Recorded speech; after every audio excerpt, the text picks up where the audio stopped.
Buradan başlamak istiyorum. Efendim sizi tanıyabilir miyim? Ben Ahmet Kaymakçı. Namı değer lakabım Aşık Ahmet. Yollarımız tozludur. Hanımlarımız nazlıdır.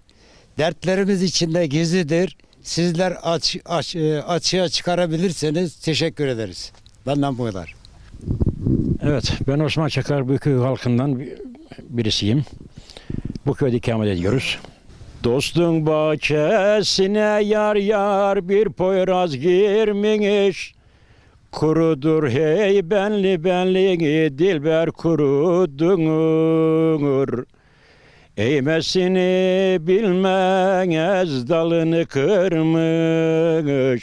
Kurudur hey benli benli dilber kurudunur. Canlar kurdur. Eğmesini bilmez ey dost